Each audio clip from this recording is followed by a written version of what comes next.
Hi everyone, thanks for having me here. I'm James. I don't look much like I do in your program, but this is me, honest. It's quite sort of strange for me still introducing myself as from Buzzfeed. I've been there for less than 3 months, and what tends to happen is, if it's anyone over the age of about 40, I spend 10 minutes trying to explain what Buzzfeed is.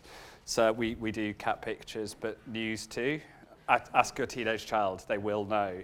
And then anyone under 40, they go, oh, hey, I really love the videos. Or, hey, that quiz thing that they did, that was brilliant. And you have to go, yeah, I don't do any of that fun stuff. Sorry. So I'm getting used to it. I will find a way to sort of break it through.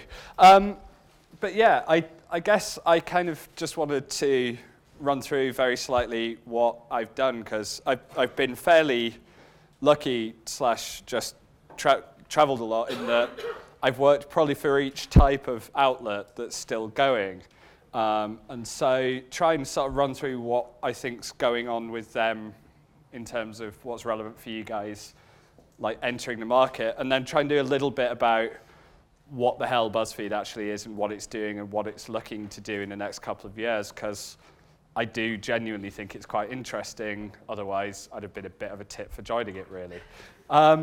So I did a journalism degree down in London, graduated in 2008, and I started in trade magazines, which was actually kind of really lucky for me. I worked for Press Gazette for a little while on shifts, and then my first job was at The Grocer, which I would bet a decent amount of money no one in the room's ever read. Yes, one reader. It's one of these weird things about trade magazines. The Grocer, for all that it sounds as if it's about greengrocers, it's actually the biggest industry mag about sort of supermarkets, retail, big food companies. It gets you into actually really good stories. You know, are supermarkets screwing suppliers? Are they screwing customers? Are farmers screwed? Are we going to be short of food next year? What's going on with all of that? It can get you into some really good bits of scandal, but I won't pretend I took it because I had a deep and abiding interest. I took it because I was graduating. If I didn't get a job pretty soon, I would have to move out my flat. I took it because it was a job. And it was great. The nice thing about sort of B2B is you have nowhere to hide. You cannot pick up a wire story. You cannot pick up annual results. You cannot just wait for something to be around, because everyone else will have that too. The nationals will have it. And you're meant to be a specialist thing. You're meant to know more and essentially be a source of stories for the nationals. So you would live or die by a Tuesday morning news meeting where you'd read out what was happening on your patch, and then really the only things that got you any credit was if you could read out this and go, and this is exclusive, and this is exclusive. The other kind of live or die moment was being able to file it on the Thursday. Worst thing you can do is get an exclusive they're relying on. The cover gets printed in magazines the day before the rest of the magazine. So you could even have your story printed on the cover, so that if it falls apart on a Wednesday evening, wow. You do not want that to happen more than once.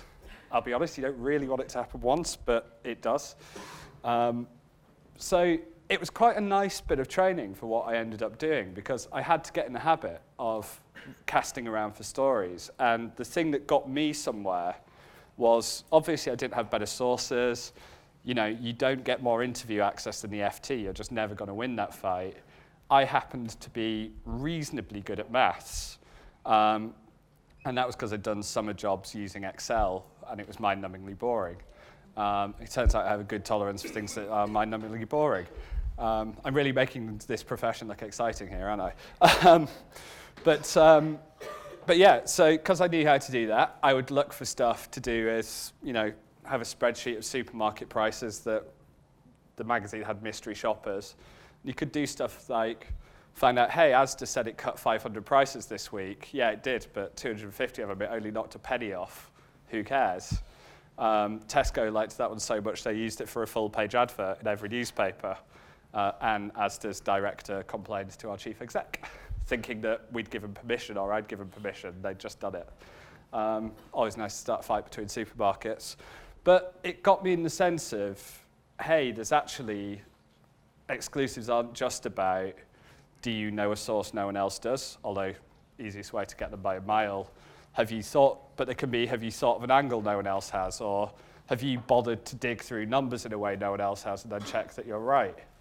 And that actually turned out to be really good training for what I moved on to. I ended up moving to the Bureau of Investigative Journalism, which some of you might have heard of. They've done incredibly good work. They did the Iraq War Logs, which was when I was there. They did a panorama on public sector pay. They've done a ton of work on drones, including like the running total of people killed by them around the world. You may also have heard of them because they were the place that did the McAlpine report that got the BBC Director General fired, but they don't really trump that one so much because that went badly. This was kind of a new not-for-profit, first time anyone had really tried that in journalism in the UK. It's still going. They're doing really well for funding now. And I was brought in essentially to do a public sector pay thing, lots of spreadsheets, lots of stuff like that. Someone on the board knew Julian Assange. Lovely man, you should meet him sometime. And we had a late dinner with him in a Turkish restaurant and essentially walked out 2 hours later with 400,000 US military documents in my pocket, which is quite nice.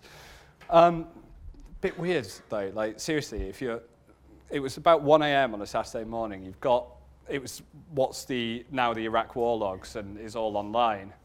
But you have those in your pocket. No one even knows they exist at this point. And Julian, being very spy versus spy, is kind of saying, by the way, don't go home. I don't want your address linked with this one. So you're 1 a.m. Saturday, that in your pocket. You're thinking, where do I go now? It's like, not a whole list of options. Stayed on a friend's sofa. She was furious when she found out later why. She's like, oh, so you didn't want to lead spies to your door, but you're okay with leading them to mine? The problem is, the only answer to that is, yeah, pretty much. But again, I mean, the funny thing with that kind of work is, for all that the subject matter was very different and quite grave, and sort of the impact much bigger, we were working on Al Jazeera did 6 films based on the docs, and Dispatches did an hour of television on it. The actual work was much the same. Which numbers are right? Are the reports credible? How do we split this up? What's this data actually telling us? How is it sort of going into? If you get in the habits of data journalism, do I believe the numbers in front of me? Do I actually understand them? What are they telling me? What can I get just through quickly auto-totaling and running through it? What do I get? What is the manual work that's worth doing? So the most laborious task we actually did was picking out airstrikes because the US database didn't flag them in any way. We found a way to do it and then totaled them up to see whether or not they were tracking civilian casualties, and to be honest, they weren't. It's much the same whether you're working on a big, sensitive, kind of global data set or whether you're working on something for a B2B. And if I hadn't done the sort of the grosser stuff beforehand, I wouldn't have been able to do that one. Ping through the rest of the career, which was moved to The Guardian, so done national newspaper. That was fun. Worked on the Snowden stuff, which if anyone wants me to talk about, I'm happy to, but I'll do it in questions because frankly, I feel like I've bored on enough about that one. And then sort of the last thing I did at The Guardian was the HSBC files, which I think the one thing I would flag to that would be that story worked really well for us when it might not have done. And it's because it actually came to us from a US kind of journalism organization. And what happened was Le Monde, the French paper, had got hold of these documents from a whistleblower, and they'd done the French stories in them about 6 months before. And they'd kind of thought, hey, there's a bunch of international stuff in this. We've got a bunch of foreign correspondents. We'll just do it all on our own. And the stuff's really complicated. There were hundreds of thousands of clients, and the foreign correspondents all had their day jobs to do. And Le Monde realised they were just never really going to make it happen themselves, and they weren't going to be huge stories for them anyway. You know, what's it matter to a Parisian newspaper if someone's dodging tax in Argentina? And so because they'd worked with this group before, they gave it to a thing called the ICIJ. And the ICIJ, essentially, they brought a couple of us in from The Guardian to verify the data and to kind of go, is this the big deal we think it is? And we took a quick look and thought, yeah. And then they ended up bringing in about 35 publications around the world. And so people would share top lines that were international, but focus mainly on their own countries with the kind of knowledge that the other papers didn't care. We had the BBC in on it, Panorama too. And I can tell you, it's an absolute nightmare trying to keep that many sort of cats in line. You know, the main rules were essentially, we'll agree some international top lines, and we'll agree a publication time and date, and everyone will credit the ICIJ, and everyone will credit Le Monde. And so it meant when we were interested in something that involved someone in Spain, we could ring up a Spanish newspaper and kind of go, hey guys, we think this person might be of interest. Do you know anything about them? And they'd have all the local contacts and stuff to chase down that lead, even though they might not be interested in that person. We did the same for several other publications about UK leads. But it meant when day one came to publish, it wasn't just The Guardian saying it wasn't just half an hour on BBC Panorama. It was 35 news organisations around the world at once putting their weight behind it. And that actually was a hell of a thing. I think this one might have broken through in the UK anyway, because there was just, it touched a lot of the politics, and Ed Miliband really seemed to take to the story and ran with it quite hard. But I think one of the things as newsrooms get more fragmented, as institutions move around, is working out how to team up sort of 2 or 3 journalists in one newsroom with 2 or 3 in another, with 2 or 3 in a third, and actually getting a little bit out of this competitive mindset is going to make a lot more sense. And I don't think newsrooms are good at it yet. I don't think anyone would say The Guardian was perfect at it. I think we did well, and as well as we could. But back when people were only buying one paper, or you had 3 news TV programs at the same time and people had to pick one channel, competing made sense. I think when we're competing for attention more than money, more than anything else, to think of each other as rivals is a bit dumb. You know, to replicate the same 800-word news story is a bit dumb. And so, you know, that's kind of common wisdom. You know, don't do commodity journalism. I don't think people are yet making the steps on it of what is their stuff where it's worth working together with other organisations on. The tricky territory at the edge of this is whether we start working with sort of non-traditional newsrooms. So Greenpeace now have an investigations unit, an investigative journalism team of 4 people, with Marion Jones, who broke a lot of the Savile stuff on as a consultant. That's a pretty serious sort of newsroom. That's more investigative journalists than most sort of certainly regionals have, and maybe some national papers. Is it okay to work with them? Because they're a pressure group, they come from a certain place. I doubt they're ever going to come out with an investigation going, climate change is a hoax and ExxonMobil are wonderful people. I mean, you never know. But is there a way to take in the fact that they have a perspective and come from somewhere? And working out those relationships and sort of how to deal with that is going to be an interesting thing, and perhaps one that people stuck in a very traditional journalistic mindset aren't going to get. Which sort of brings me to Buzzfeed and sort of some of the interesting things it's trying to do. And one of the things that kind of always strikes me sort of with Buzzfeed was it made me root around the ages of people who look at everything else. And I mean, it's bad. So, you know, the average age of a BBC One viewer is 61 now, 63? It's one or the other. You You know, the BBC is scrapping its only TV channel aimed at youth, and I think the average age of a BBC Three viewer is about 35. Radio 1 still caps out at 30, even though they have an explicit 16 to 24 mandate. Newspapers, I think The Guardian has the youngest print readership of the papers, but that's still in the 50s. And even newspaper website audiences average out in the mid-40s. There is a real sign that the newspapers aren't grabbing young people. Like, young people always read less news than older people. You read more news as you get older. That's always happened. It still happens. But the way it's done now is not capturing audiences.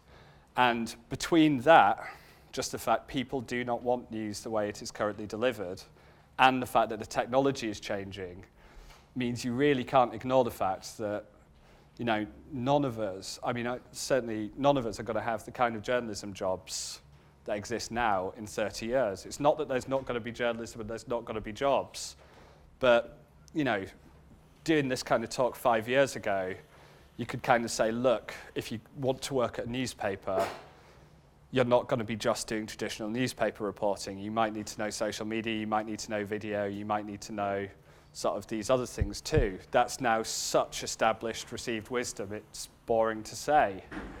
The thing is, this is true for TV now. There's no kind of haven there in TV or radio. They are changing just as fast. And it's all going to merge into sort of online entities. And the trick is whether the institutions that are around are going to change.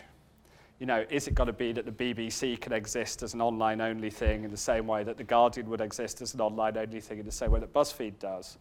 Or is it going to be stuff that's sort of, from day one, been online-only, but thinking, is this story a video? Is it a list? Is it a quiz? Is it an article? Is it a Snapchat thing?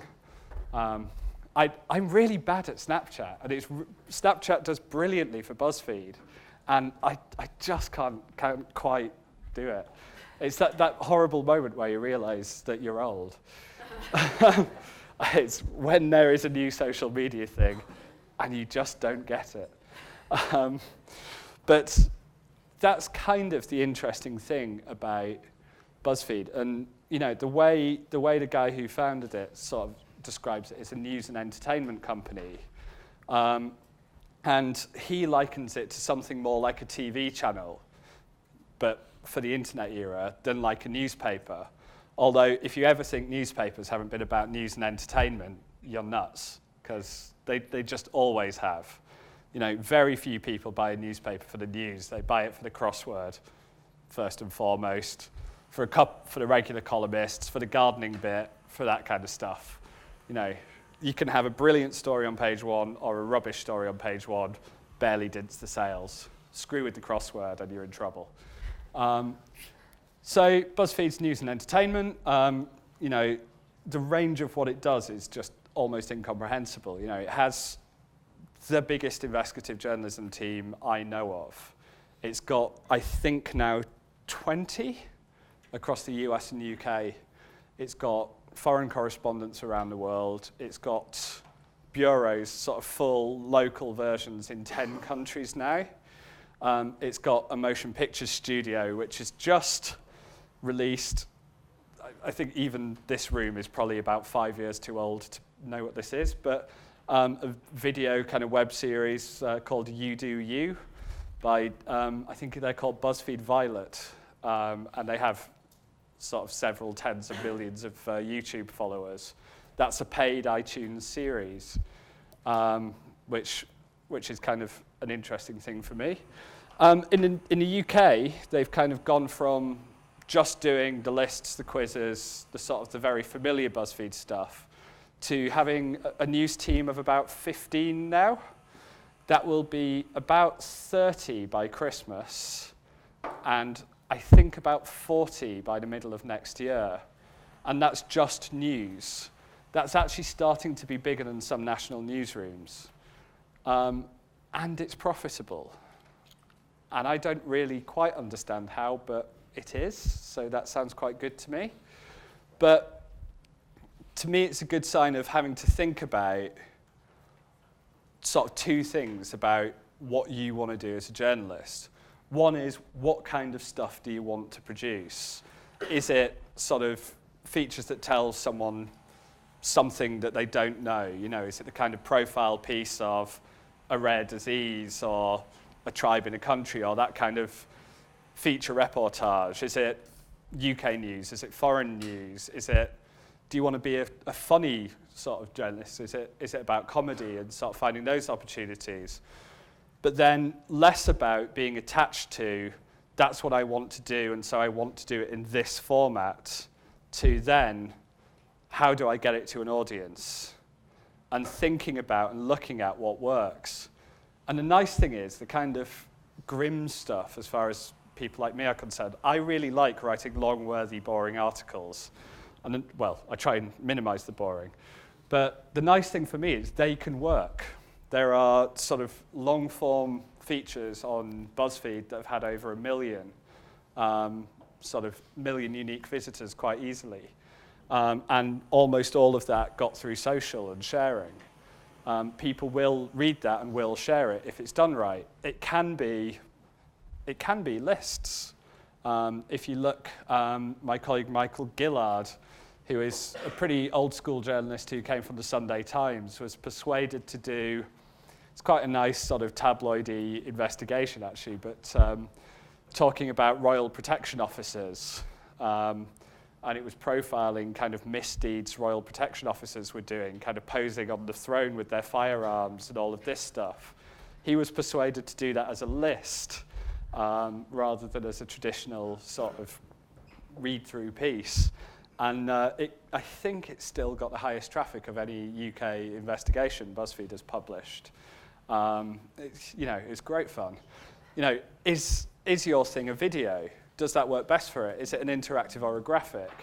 And not necessarily knowing how to produce all of them yourself, but being able to think about not just what you want to do, but how to connect to it, and not just tying that to, I'm a TV journalist, I'm a print journalist, I'm an online journalist.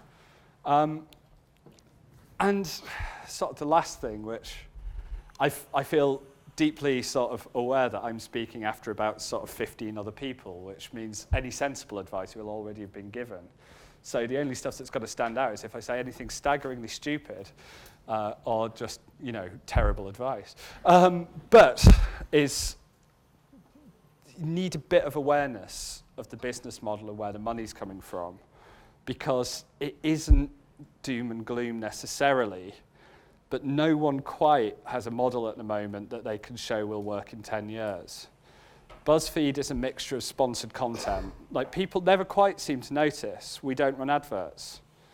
The interesting thing for me, sort of having looked at it, is the clickbait accusation on BuzzFeed, because there's no particular reason for BuzzFeed to try and make you click something if you're not going to enjoy it, because it's no display adverts next to it at all. Not one on any piece. They do sponsored posts. They are trying out stuff like this pay-for web series, but they also do a lot of work chatting to brands about how they should do a campaign to connect. So they use the stats and the metrics of what people actually read, how far they read it, to go, hey, if you're trying to target women aged 18 to 25, we've found content in this area, and this area really works. You might want to use this kind of language, avoid this sort of stuff. We could actually make a campaign for you. And they'll run it that way, almost like an ad agency.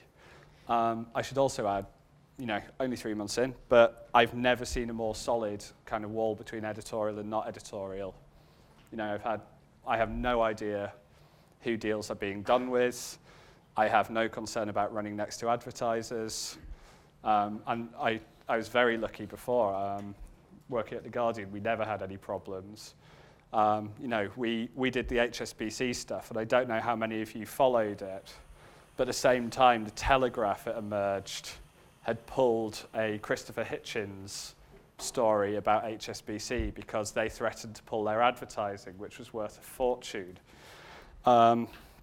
I think a day or two before HSBC, One of the senior commercial guys at The Guardian spoke to one of the senior editors and just kind of went, for some reason, HSBC have just phoned and said they've paused all their advertising with us. Do you know anything about that? And the senior editor went, yeah, I'm sorry, I think I do know something about that. And that was the end of the conversation. And about 2 days into the reporting, just as a by the way, they said, by the way, you've just got us all our advertising for their paused, thanks. And then they reported it exactly as they would, which I could not imagine a better case of good behavior than what happened with that.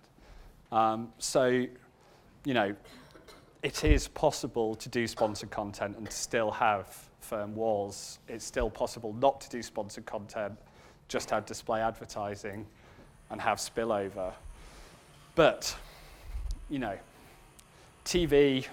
TV license is obviously in question. TV advertising, money is going to move away from that into online. It's surprising everyone how slowly that's happening, but it's starting to shift. Online display advertising is actually going down a little. The growth is slowing down and the revenue is slowing down, and we're in the middle of an ad blocker row because online ads are rubbish. So they're just pants. So, my adverts at the minute when I browse are for handbags and Muslim dating. Neither of which I would say I would be the core demographic for. Either the advertisers have spotted something that I haven't, or they're just not well-targeted adverts. And so you've got that problem, and print advertising is doing what everyone knows it's doing, but faster. It's not tied to any paper, but it dropped about 25% over this year, as I heard. And so we're going to have to be willing to jump around a bit. We're going to have to be willing to sort of work at places with business models that aren't as sort of familiar to us as they are. We should think about foundations and not-for-profits. If you're a journalist with an agenda on environmentalism or on human rights or on other stuff, maybe there'll be more and better journalism jobs at places like Amnesty and Greenpeace than at, say, The Independent or somewhere like that. And so I think it's actually a good time to be a journalist. We get read by way more people than we ever used to. We've got more independence, actually, I think, than we ever used to. If you as a journalist get sort of censored by your editor or by your paper, you have 6 different social platforms of your own to speak out on if you want to make that choice. They do, of course, have consequences. But it's a good time. But it's a time where there is no predictability. Even if it feels like it for a few years, a few of you might get on a PA training scheme or a BBC training scheme, and then it's got to feel like, because a lot of people you talk to will go, I started on that 30 years ago, and be set. It's not going to be like that. So it's a little bit like tap dancing on quicksand, but hopefully in a good way.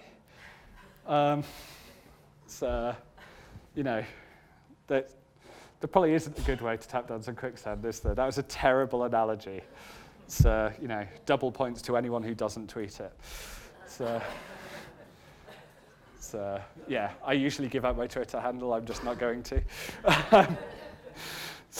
But yeah, anyway, sorry, that felt ever so slightly rambling, but I think I touched most of what I wanted to drone on at you about.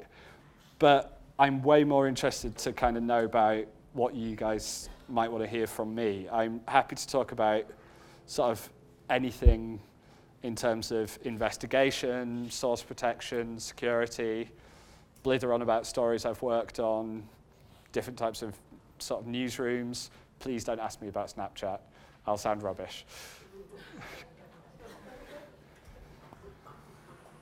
I just know one of you is going to ask me about Snapchat now. So, anyone? No one? Hi. Yeah, I'm just interested to know what you think have been the consequences of the Snowden story. Yeah, tricky territory at the moment, that one.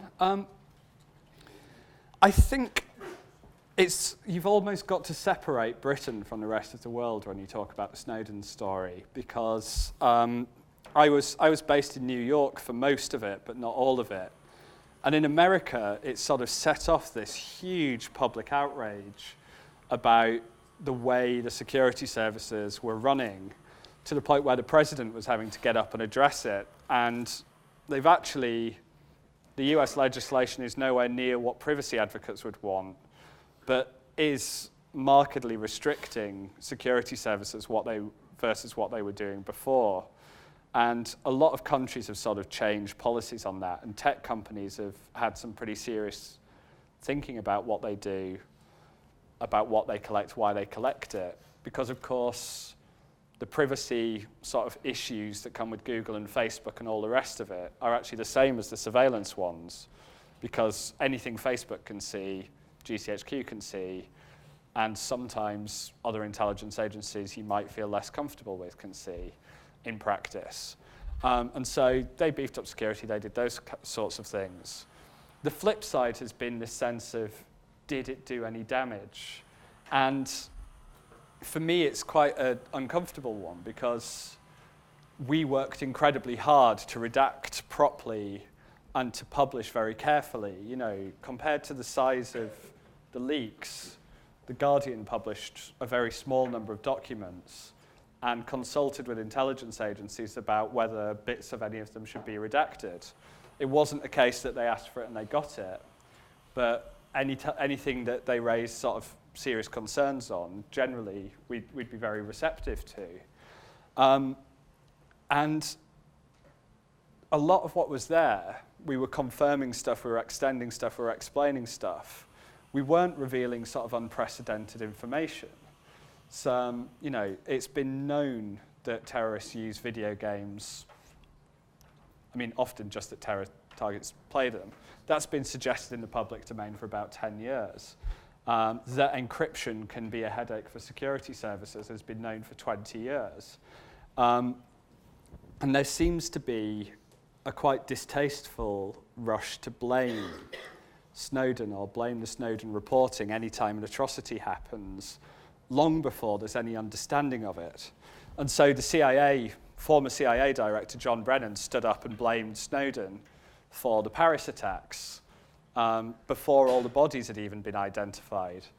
And to me, that just seems sleazy.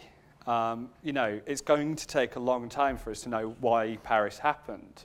But what we do know so far is, I think now at least 6 of the suspects were already known to police or intelligence agencies, and the information was lost or not passed across. And it looks as if, this isn't confirmed, I think, but it looks as if, despite all the early reports about all the sophisticated ways they'd been communicating, they were just texting each other. And so you went from this initial high-tech bad thing to they were already on intelligence agencies' radars, just as they were for 7/7, just as they were for 9/11. And it looks like they were communicating the old-fashioned way. And so, you know, I'm not going to say what Brennan said was wrong. It's just he had no idea if it's true or not when he said it. The evidence so far says it wasn't. And that rush to politicize something as horrific as Paris is just sleazy. Sorry, that was quite angry. Hey. You mentioned native advertising with Buzzfeed. I think a while ago they did a really interesting feature on women's prisons. And then it turned out that was sponsored content for Orange is the New Black. So I was wondering how that separation between church and state works. Do you go to Netflix and say, we've got this feature, do you want to sponsor it? Or do they come to you and say, we've got this program, will you do something about it? So I can't give you the full details of how it works at Buzzfeed because I'm quite new there and I don't know it. I do know that anything that's produced for an advertiser, it can't even be a writer that works with editorial. They have their own sort of writers, they have their own freelancers, their own commissioning, and so it just doesn't come across.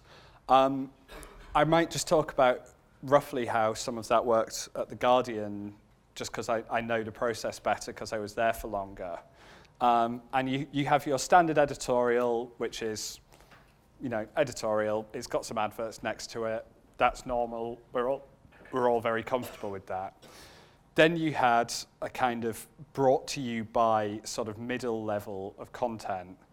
And this is sort of the one which would be a bit different, but essentially the Guardian's commercial team would approach people and say, hey, we could do this package of stuff for you. You would sponsor it. We would do a bunch of features about security and privacy, and you would have a banner on all of it. It'd have a series name brought to you by whatever the name of the company is.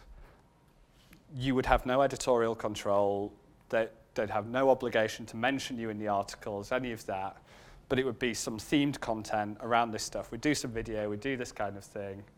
But it won't all be about your company. It won't all necessarily be positive. The writers will have all their usual editorial freedoms.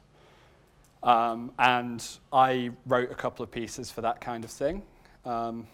You would sometimes get a freelance rate for it, even though you worked there. So it wouldn't displace normal commissioning. It wouldn't usually be the same commissioning editor, but it would be approved by a senior editor at The Guardian as well. It would be, okay, we don't feel like this partnership undermines anything The Guardian's doing. It doesn't conflict with something. That's probably almost the grey area, but the editorial freedom thing was serious. The series would be happening because it had the sponsor, but the content was very free. And then the other stuff was sort of the kind of full-on sponsored content brand area thing, where the brand may have written the copy, or it was sort of specifically commissioned by them. Most Buzzfeed stuff lies in that area. I don't know about the Orange is the New Black one off the top of my head, but it may have just been a very good piece of sponsored content. I mean, the thing people tend to get wrong with sponsored content is they do something that's as unreadably rubbish as an advert. If it's something that you would read anyway but happens to be made by a brand, that seems fine to me, as long as it's clear that's what it was. Hey. I appreciate you're relatively new, so you might not be able to answer this, but it's going back to what you were saying about the sort of the Paris attacks and everything. But in 2013, a Buzzfeed journalist, Andrew Kaczynski, misrepresented some information from social media, and was this the Boston stuff? Obviously there was a recent similar thing with Virenda Jabal with the Spanish media, and I just wondered, is there sort of with BuzzFeed and other in journalism in general, this is something, because as I'm studying, I'm just trying to understand. Is there sort of like a changing sort of way that we see social media and how sort of journalists use it? I think it's a good question. I would firstly just say I know Andrew a little, and I've never actually spoken to him about that, but he's a really good reporter who does a lot of old school work. So anything I would say really wouldn't reflect on him, and everyone cocks up, unfortunately, and that wasn't anyone's finest thing. But I think one of the sort of slightly alarming things through coverage of Paris is seeing just how many outlets, old and new, get completely led astray by social media. I don't know how many of you caught, there was a Canadian Sikh journalist who he'd taken a selfie of himself in his bathroom, yes. And he was photoshopped. It was a terrible Photoshop job. I mean, the iPad was made to look like a Quran, and they photoshopped on a suicide vest, and said, "Here is one of the Paris bombers." And it was almost certainly a Gamergate thing. They'd put a dildo in the background. I mean, it was not a convincing hoax. The guy, the guy had Sikh headgear on. I mean, it was so blatantly hoaxish that it alarms me people fell for it. But yes, a Spanish newspaper put him on the front page as one of the bombers. Lots of live blogs picked it up, lots of places did it. I mean, what I can say is, I know in both of the newsrooms I've been in the last 5 years, like the newsrooms that get the internet best are the ones that try and stop and verify best. And so one of the things BuzzFeed did over the weekend, I had nothing to do with it, but I think it was a really good piece of work, was they started tweeting out things that were false, as in with a big faux over them, going, we've checked this, this isn't true. We've checked this isn't true. They would put in a post, and that began on Saturday morning. It wasn't waiting until 3 days after to then go, tut, tut, bad media. It was at the moment trying to correct misconceptions. And then another of our writers, Tom Phillips, stepped in and did an English version. French was kind of the priority because obviously most was going around there. But that meant it was quite useful because those people were sitting in the same chat channel. We use Slack, which is a sort of online chat tool. The reporters who were finding the stuff to put in the stories and the two people who were on debunking duty were all looking at the same room. So it meant when we were taking stuff from social, the reporting team and the debunking team were simultaneously looking at the same piece of stuff. And if it's true, if we could corroborate it, it went in the reporting. And if we couldn't, if we could show it wasn't true, it went in the debunking. And if not, kept digging. And like the interesting thing I've seen now is I don't really work with this person did this post and it went viral stuff. But BuzzFeed now almost never runs those if they haven't spoken to the person that did it. And actually, it works really well because people who've already shared it may well read and share it again to hear what happened next. You know, yeah, if someone does this girl texted her friend about accidentally coming out to her grandma, which is one that happened recently, you might read to see, well, God, how did that go then? And if you haven't seen it, it doesn't matter that you're doing it 6 hours after everyone else, because if that's the first time you see it, you'll click it. So, but it means you don't put round the nonsense. And so the nice thing is, I think people are starting to get better. We're starting to get better ground rules. We're starting to know to check things out. I wish on disasters we were better, because that's when it's really harmful. And I have to say, I wish there was just some sort of consequence for the pricks who make stuff up for retweets, because I really hate those people. Like, there's a nonsense one about these, you know, the police dog that died yesterday? Yeah, someone's got 7,000 retweets for showing 2 photos of dogs in medals, going, here he is in his prime. Different bloody dogs, neither of them diesel. I mean, I know it doesn't matter, but what a prick. What makes you say it's Gamergate? Because he spent a year annoying Gamergate, and the dildo in the background suggests not the standard hoaxer. That's finger in the air hunch. Also, they were all laughing about it. What are the do's and don'ts in terms of maintaining the source? Because obviously there's so many ways of collecting information, but your own sources, what are the good ways to maintain a reliable source, and what are the bad ways to lose one? So, I mean, in terms of personal relationship with source, it's tricky because people come to you for their own reasons and with their own agendas. And so it's striking a balance between becoming a client of your source and just putting out whatever they say versus someone who gives you reliable information and treating them right. And I think essentially that's just an individual judgment call from moment to moment. I think there's times where you have to work out, especially if it's an off-the-record source, just making sure that your perception of the risk they're taking and theirs is the same. And so knowing what the deal is. You know, I've never told anyone, I can promise you no one will ever find out you said this. You know, I've said I will do everything I can not to. I may have to tell one editor who you are. I trust that editor wouldn't tell no one else other than that word. I wouldn't do it in court. I will be careful around what I do in email and that sort of measures. So give people a good sense of protection, but then also a realistic idea of how likely is someone to work out who said it.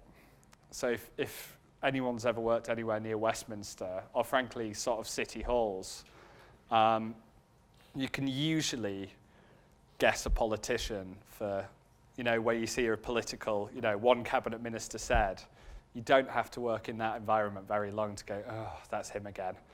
Because you know their agenda, or you know the way they speak, or you know the way they... So, good things are to ask them, how many people know this? What other ways could it have come out? Sometimes a source has told me something and I know it's true. I completely believe them. They might even have flashed me a bit of paper showing it. And they went, well, how about I do an FOI asking for a meeting here on this date? And then you cite the FOI, and if it's a story that can wait 20 days. And so there's just sort of lots of little common sense things of, could I work out my source if I was a half clever person working at the same place? There's then bits of electronic protection stuff. And if you're trying to keep stuff secret from the NSA, you're going to have a hard time. Generally, it's worth thinking about, are you trying to keep stuff out of an employer's hands, like their employer's hands, out of police and the courts, or out of an intelligence agency? And for 99% of sources, 99.9% of sources, intelligence agencies aren't going to be that interested. So you don't have to think about air gaps and super elaborate encryption, all that kind of stuff. For an employer, the main stuff is have them not contact you from a work computer, from a work phone, from a work email address. If they have, suggest they do at least delete the emails and that kind of stuff. If you keep that stuff separate and you try not to refer to them by name too much in your own stuff, you're taking sensible precautions. If you're trying to keep it from police, you need to think about your phone records, and you need to think about what you say on email and in notebooks. I, by habit, tend not to name sources on email or in my notebook. That's not necessarily required, but for most of the time, just a bit of common sense of what might come up later. Especially, things to be careful of are if you're sued for libel. You've got to hand in your notebooks and your email chains. One of the best rules, by the way, because everyone gets caught by this, is, have you ever done the thing where you're in an email thread and it starts, the first 3 or 4 are about arranging a work meeting or a study session or about an essay, and then you have about 17 more where you're bitching about someone, and it's all in the same email thread? If you've ever got to hand one over for any kind of court thing, a libel trial, a privacy thing, HR, employment tribunals, you've got to hand over the entire thread under that subject name. So the trick is get really, really well behaved at separating out your subject titles. Or do your bitching in something that doesn't log. So GChat doesn't log, WhatsApp does. Pro tip. Not that I ever say anything unpleasant about anyone, of course. Anyone? Hey. You've obviously worked on stories where the security services have had really heavy interest. So do you now have working practices linked to being on those stories that keep your work safe? Is that routine for you now, or do you? Yes. Although the problem is, it's very sort of spy versus spy, and so if you have one fixed thing, if I did here is the list of what I do, if I got another Snowden story, then every intelligence agency in the world would look at this published list of what I do and go, right, what do we have that defeats that then? So it all gets very stupidly cloak and dagger, where really, what you're trying to do is say, have we taken sensible precautions? Have we done enough to keep out sort of 2-bit people, to keep out sort of criminal hackers, to say that we've done everything we can to keep this secure and everything we can to protect the source? Edward Snowden knows more about operational security than most people in the world, and he knew he wouldn't be able to stay as an anonymous source. And so his call was, his best way of protecting himself was to reveal himself after a few of the stories were out. He revealed himself after 4 stories, and I think we went on to do about 40. And that was his plan from the get-go, and he was sort of talked through, and that was a very settled view of his. I mean, in terms of sort of general stuff, one of the kind of interesting things about the Snowden story was, you know, we started doing things like, which we still do for sensitive meetings, keeping your phone outside the room. Locking it in a fridge sounds more glamorous, but, you know, it's, why not just leave it outside? You know, leaving your phone outside the room, unplugging your computer when you're doing this kind of stuff, all of which turned out to be good ideas. The GCHQ program of stuff to spy on you using your phone are all named after Smurfs. Really? But they couldn't, they didn't have enough real Smurfs, so they just had to invent Smurfs. So sort of one to stop like the detection of spyware on your phone is called Paranoid Smurf. The one that can activate your microphone remotely is Nosy Smurf. And I think they have Stealthy Smurf as well. No, Sleepy Smurf, which is you can think you've turned your phone off, but it keeps it on at a very base level so they can still activate your microphone, which is why people take the batteries out, which you can't do on an iPhone, which is why they get left outside.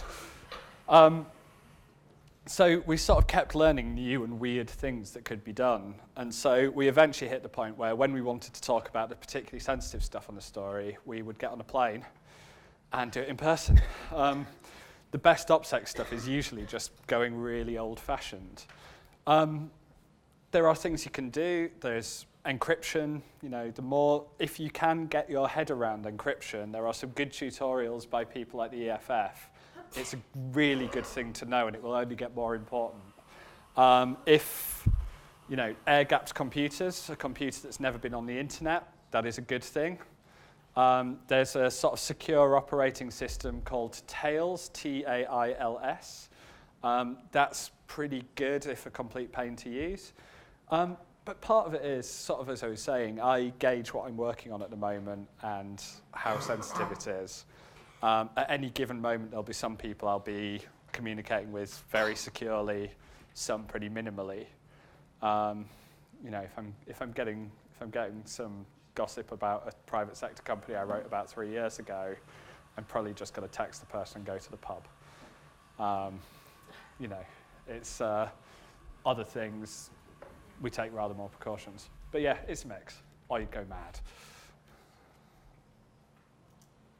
Hi. You worked on those really massive stories. What's the biggest moment where you thought, whoa, you know, just, I can't believe I'm doing this, I couldn't believe that could possibly be true?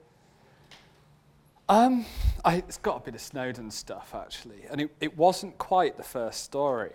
The first Snowden story was the Verizon story, which revealed the domestic phone program. And that had been hinted at 2 or 3 times before, sort of by very good US national security reporters. And I can remember at one point when we were doing it, because PRISM was the story we really liked, that we really were like, holy fuck. Sorry, I sort of went to Boulder, I said, you know, screw it, I'm saying it. Like, that was a real, you look at it and you realize what you're looking at, and you think you must be wrong, and you think you must be wrong. And so, but we had to start publishing. And so Verizon was simpler. We thought we can put it to the security services in a day because it's a 3-page judicial memo. There's no operational details. You know, that gives us a very good chance. If they want to try and claim any of this is false, this is their chance. You know, this is just a clean, easy way to do it. And the one sort of thing we had was, I think such was our sort of odd mental state in this very frenetically busy 2 or 3 days. Stuart Miller and I kind of looked at each other and went, the thing with doing Verizon first is, you know, is it a bit 7 out of 10 as a story? And, you know, we launched it. And within about an hour, it was leading CNN and Fox and MSNBC. And it's kind of, oh, maybe it isn't. And the rest of the office, who didn't really know what we had and that we had it, were kind of not really understanding why we weren't all out at the bar celebrating. It's because we've got to do it all again tomorrow with a bigger one. You can't say it. And so that was all really nice, and that's quite exciting. You kind of, God, we've got the biggest story in America. And then essentially, we got the legal briefing. Like, we'd had several, obviously, but we had the full legal briefing from a very serious lawyer 2 days after on sort of continuing and all the different consequences. And so you're in mild holy shit mode then. And then it was the Snowden interview, when Snowden revealed himself on Sunday, and you just suddenly saw it lead everything. And yeah, that's the one moment where he's just sort of sat and felt very, very small in the middle of something very, very big. But yeah, I think Assange being arrested was the other. When you're kind of sitting in a room with all of that, and just the whole place is surrounded by camera crews, and weird. I was just going to ask why you think Buzzfeed is the one that seems to make the biggest impact, and why, when you talk about it being profitable, that's been probably one of the first digital news that's actually managed to achieve that. Yeah, I mean, I think there's a few reasons. I think. No, the interesting thing about BuzzFeed for me is that it wants to do news and it wants to do serious news. I guess part of the rationale for that is just, BuzzFeed is all about showing it knows what audiences want, what they read, how to get to them. That's almost, that knowledge of data and that knowledge of sort of readers under about 35, although it's, getting more and more above as well, actually, is kind of its USP.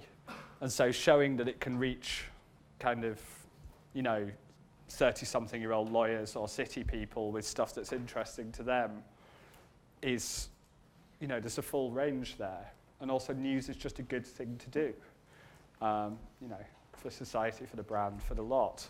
And that's been said too. I think for me what's interesting about it is it's kind of built from the ground up. It's, the people they've hired have sort of shown not much interest in replicating traditional newsrooms, traditional beats, and traditional financial models. And so I maybe think that's what you need, because, it's it didn't do him much good, but Nokia got a new CEO a while ago, and he talked about burning platforms, and he wasn't sort of making some horrible internet jargon thing. He was talking about this sense of being on a burning oil platform and likening that essentially to old media. He was talking about Nokia, but it's as much a newspaper. You're not in the water. Where you're standing is fine. It's got to be fine for a while, but it's on fire. And that fire's spreading. And I can remember reading it at the time and thinking, this is a little bit like print revenues. As long as you're relying on that, as long as your model's relying on that, you're going to be fine for a while. The money's there. It's real. It's bigger than online revenues. But you forget all the other things you have to do for it. And the guy who told the story, the Nokia CEO, he was essentially saying, look, you have to jump off. You're going to end up in the sea. You may as well jump off now while you've got some energy to swim. And so, I wonder if that not having any connections to the old models has sort of let them sort of dodge some of those things. There's a lot of very clever people working in this stuff, though. The New York Times, the FT, the Guardian, all doing very good things and all trying different revenue models. And I suspect it won't be that one of them is right and the others are wrong. I suspect lots of different outlets will discover, hey, that bit works, that bit works, that bit works. But it feels like on that side of things, BuzzFeed's actually genuinely bringing something fairly new. I think on revenue, Vice is as well. I mean, they have more revenue streams than anyone I know. They're a really underrated business. Not sure they're worth as much as they think they're worth, but